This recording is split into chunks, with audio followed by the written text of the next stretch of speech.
You know, none of us is sure that anything's good's going to come out of the Brett Kavanaugh Senate Judiciary Hearing Committee thing. But I think there is one good thing, and that is that those who have been abused and have taken a sort of a worse abuse for years of silence are beginning to come forward, and maybe their stories will inspire other people to come forward right away. I have in my hand here like 3 different emails from people, all seniors, a 72-year-old, a 78-year-old, and this one here, which I'll just read to you because it sort of explains everything that I'm talking about. She writes, "Dear Mr. Montini, I'm so sick and tired of all the women and men being sexually assaulted day after day. It's just laughed off and not believed. It just seems to go on. How can we stop it? I am now in my 88th year of life. When I was 5-year-old, my 15-year-old uncle was holding me down on a smelly mattress in my grandmom's attic. He was trying to get me to stroke his penis. I was so scared as I knew this was wrong. My mom came to the bottom of the stairs and called his name, and he told me to be quiet.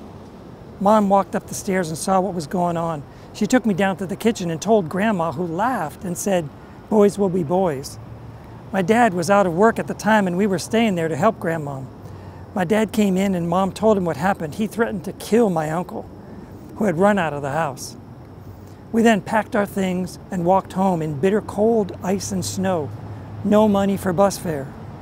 After 83 years, I still remember this, and it upsets me to no end. I listened to the Republican women who spoke to Anderson Cooper on CNN and nearly threw up at their comments. One said, 'There is no sexual assault if there is no intercourse.' She really does need some help. I have had many good years, but every so often I have a flashback, and it is so horrible. This rat bastard, my uncle, is still alive. I know someday he will burn in hell, as is my grandmom now. This makes me so mean at times, I just cannot help myself. Yes, I have had help from professionals, but it is always with me and comes and goes. I guess it will always be with me for the rest of my life. How do we educate young people? How do we get through to the swamp dwellers in DC who wonder why it took so long to talk about it? It seems hopeless at times. This was in January 1936 and was never discussed even in my family.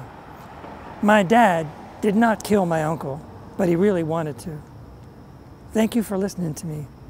Sometimes it helps me to talk it out or to write it. If you want to use my stories, please do so. Perhaps it will help some person to come forward as soon as it happens to them."